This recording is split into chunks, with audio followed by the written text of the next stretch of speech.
and if you're interested in going back into the history, there's a playlist for you where you can go back and look at the previous episodes. All the questions from today are taken from the comment section from last week's video, so let's dive right into it. First question here from Stephen Bach. Hey Paul, what would be the best CPU and graphics card setup for a family room 65-inch 4K TV build?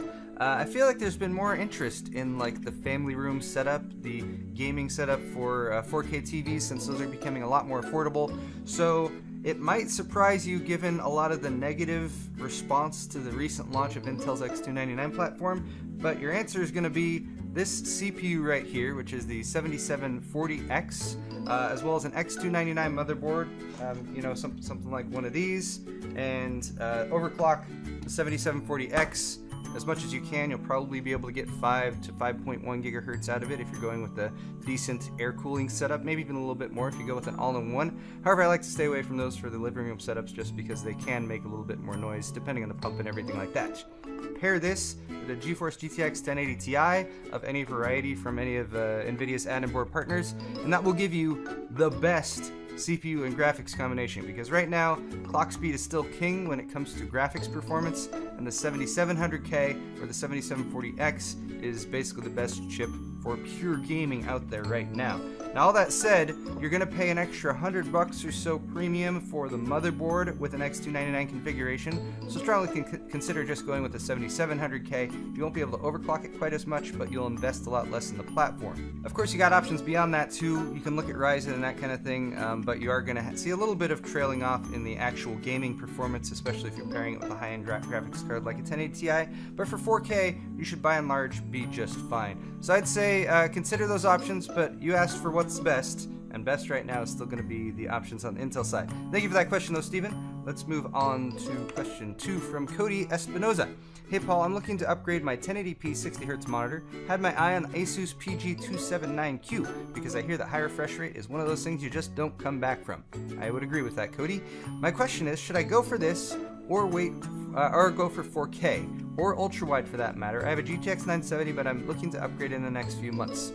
Cody, I hope when you do upgrade, the prices have dropped at least a little bit for the GPUs, because right now they're all really overpriced. More on that with another question though that I'll be answering. Here's that Asus monitor though, the ROG Swift PG279Q. It is an absolutely gorgeous monitor, G-Sync, high refresh rate, IPS panel, so it's got really good color reproduction, 2560 by 1440. I think this is a great option for you if you're looking to spend around $700 to $800 on a monitor. There's a few reasons for that. One, it's got that kind of trifecta of stuff that you want for gaming. High refresh rates, IPS is great for color depth, and then of course G-Sync, some variable refresh rate technology, whether it's G-Sync with an NVIDIA graphics card, whether it's FreeSync with an AMD graphics card, you're gonna want that for gaming if you're moving up to the next level beyond 1080-60. Another reason this is a good choice for you is you won't need quite as much graphics horsepower to push 2560 by 1440 versus 4K. In fact, quite a bit less. For 4K, you really need to be investing in the highest end graphics cards right now. I'd say upgrading to a GTX 1070 for you would be a perfect choice, going from your 970 with a monitor like this. And then of course the other thing to consider is going to be ultra wide. If you want G-Sync with a 3440 by 1440 ultra wide though, there's quite a big price hike from there. You're probably gonna have to pay over $1,000 for that. So all these things considered, Cody, I think this monitor is actually a great choice for you, and I hope if and when you actually get it, you enjoy it a lot, because I certainly think you will. Next up is Milan Mrdjenovic. Sorry if I'm mispronouncing that. Hey Paul, I'm a digital artist working mainly in programs like Photoshop. I also do some 3D modeling, and I'm thinking about getting a new PC in the near future. Would you suggest Ryzen 1700X or an Intel 7700K for such a build? So, whereas with the first question, I wholeheartedly endorsed Intel's Skylake or Kaby Lake architecture. For your choice, you definitely want to go with that Ryzen 1700X. Anytime you're dealing with heavily multi-threaded applications, especially ones that can take advantage of threads beyond 2 or 4 cores, which games have a harder time dealing with, but enterprise or digital artistry software tends to do a much better job at. Especially rendering 3D models, you will definitely appreciate the additional cores and threads you get with the 1700X compared to the 7700K. Klaus Matthews asks, my parents will be in need of an upgrade from our old VHS player to something that plays DVDs in a very tight form factor. Should I get them a console, or should I attempt to make them a cheap HTPC in the same range? This is an interesting question, not least because of the fact that your parents are already using a VHS player. But if you want to get them into the next generation, I would consider, if you're going to go potentially 4K in the future, something like the Xbox One S. It has a 4K Blu-ray player, and that would allow you to get all the way up from VHS resolution to 4K, which would be a crazy jump. If you don't have a 4K television and you're just doing 1080, you're probably going to be fine with DVDs and Blu-rays, in which case I don't think an HD PC would be quite as practical in the circumstances. They're a little bit more complicated. I would go either with a dedicated Blu-ray player, which you can purchase, and they're typically very small, and they're also a lot easier for parents who just are used to using a remote control can work with. Or if you do want to go with a computer route, maybe consider even something like an old laptop that has an HDMI out, that has an optical drive in it. That might be a simple and quiet and low-profile solution for you to get your parents up and running, but I hope you can soon. I sure hope that they appreciate the increased resolution jumping up from VHS. James Wood asked a question that actually got a couple really good responses, and actually quite a few of my questions that people ask on this video get really good responses, so I wanted to give a shout out to any of you guys who are trolling or not trolling, but just perusing the comments and actually giving good answers. But anyway, James Wood's question was, hey Paul, I built a PC this past year with a Samsung 850 EVO 250 gig. I've been using it a lot more than I originally thought, so I'm worried about NAND endurance and that maybe the SSD won't hold up as long as planned. Is there a way to monitor the remaining endurance on the SSD? And just to show you guys, this is the Samsung 850 EVO right here. 250 gig version only costs about $100 right now. Really good drive, very solid. It uses 3D NAND. And the answers to the question, first from John Totten. Thanks, John, for chiming in. Download the Samsung Magician software. Definitely you want to get that to go along with the 850 EVO. You can set it up to use rapid mode, which does some caching on your memory, which makes the drive even faster, and it will give you performance and reliability statistics. It also show you how much you've written to the drive overall, and you'll probably find that you're way under what it actually is. John Doe points out here it's got a 5-year 75 terabytes written warranty. So if you take 75 terabytes, 1,000 gigs per terabyte, that's 75,000 terabytes. If you divide that by the number of days in 5 years, it ends up being about 40 or 41 gigabytes written per day, which is possible. I mean, if you're copying a lot of video footage or something like that, I regularly shoot a video and then have, 40 to 60 gigs that I might drop onto something, but I don't do that every day. There's a pretty slim chance that you do too. So download that software, get some actual stats on the drive, and also bear in mind that even if the NAND does wear out, if it gets past the point where it can't be program erased anymore, it will go to what is known as steady state. It can still be read, so you can still copy the data off of it. You just can't write to it anymore. In my experience though, when it comes to SSDs dying, it's not the NAND that wears out, it's the controller. But I believe with your controller in the 850 EVO, that's not much of an issue.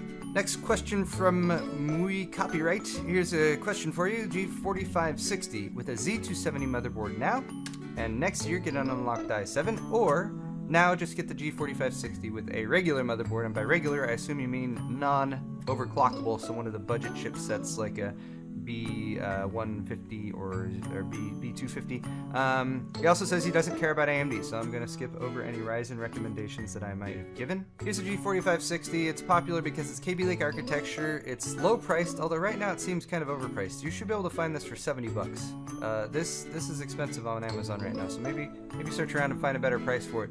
But it's dual core with hyper-threading, and it's a great entry-level chip.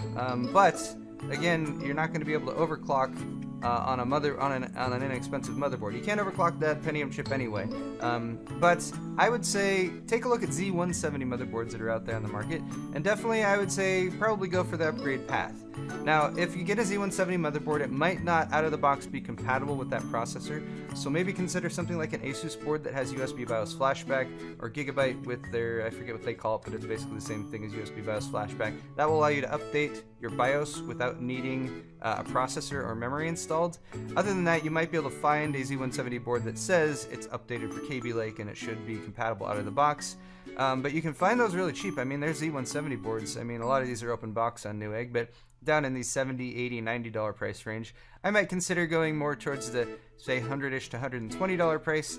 Look for low-end Z270 boards, or look for a good deal on a last-gen Z170 board. And with the Z170 board, even if you get like a 7700K or a 7600K in the future, as long as the BIOS is updated so the Kaby Lake support is there, you will be able to overclock with Z170 or Z270. So I think that would be a good option for you, and it would allow you to get a lot more life out of that system. Also, if you install Windows on the system with the motherboard, you're going to go through a much more painful upgrade process, swapping the motherboard out, and you have to redo Windows and all that, and you might lose your license too, so that's also something to consider. A couple more questions left. This one's from Tortuga Paul. I got swept away in the rising Radeon RX prices due to mining. Cryptocurrency mining, Ethereum mostly is what's going on right now. That's causing all of the AA Radeon GPUs to be sold out and or extremely overpriced. He says, I sold my RX 470 for a cool $350 on eBay. Went to go buy a GTX 1070 and found the 1070s are in the high $400 range or even $500 plus. Is it worth paying $500 for an aging 1070 or wait for Vega? Now, waiting right now is just gonna be a challenge because there's no telling how long this current bubble with the prices of certain cryptocurrencies like Ethereum is going to last, and how long it's going to be a viable choice to use gaming GPUs to mine it. Now you're in a situation where if you had sold your 470 and immediately bought the 1070, you probably would have been okay, but now that all the Radeon cards are sold out, people are starting to use NVIDIA cards to mine as well. They're not quite as efficient at it, but they still can get the job done. Now we talked about this a little bit on the live show yesterday, and actually got some feedback from people that the higher end GPUs in NVIDIA stack that use GDDR5X instead of GDDR5 don't perform quite as well. That means that the GTX 1080 prices have yet to go up. So if you're looking at a GTX 1070 close to $500, just get a GTX 1080. You're going to get better performance, and you're not going to pay the ridiculously inflated price that the 1070s are going for right now. That said, if you can't afford the 1080, then it's probably just going to be a wait-and-see game right now. You did get a nice return on your 470, but the flip side to that is all the prices are still high, and there's really no telling at this point when they're going to come back down. So I wish I had a better answer for you than that, but if you're really considering going up towards $500, maybe just grab a 1080. I think that'd be a good choice for you. Final question here from Gigzultbotin. Simple question from Simple Man. Spaghetti or macaroni? I originally pulled this up because I thought it was going to be an easy answer, and then I thought about it and I was like, well, you know, when it comes to straight pasta, if I'm going to have, you know, some marinara and some meat sauce or meatballs or something like that, I'm a purist. I like the spaghetti. I think it's what I grew up with, you know, mom's spaghetti, right? However, I will say that when cheese is brought into the equation, macaroni and cheese, like, oh my god, I don't allow myself to eat it because it's so good and I eat too much of it. But I guess I know I'm giving two answers, but those are my answers. Usually spaghetti, macaroni when cheese comes into play. Anyway, guys, that's all for this episode of Probing Paul. I really hope that you have enjoyed it. Of course, leave me some questions for next month if you want down in the comment section down below. And again, thanks to all the people who have been down there answering people's questions, since it does take me about a month to get back to them every time I do this. I do have one last plug since I keep forgetting to publish this, but this is my P.O. Box. Paul's Hardware, P.O. Box 4325. If you guys want to send me something, we typically do mail time every few weeks on the live show, so send me some stuff. And I'm going to try to publish this a few more places because I keep it kind of hidden right now, but I'm going to start putting it in my description so people actually know where it is. Anyway, guys, thanks again for watching this video. We'll see you next time.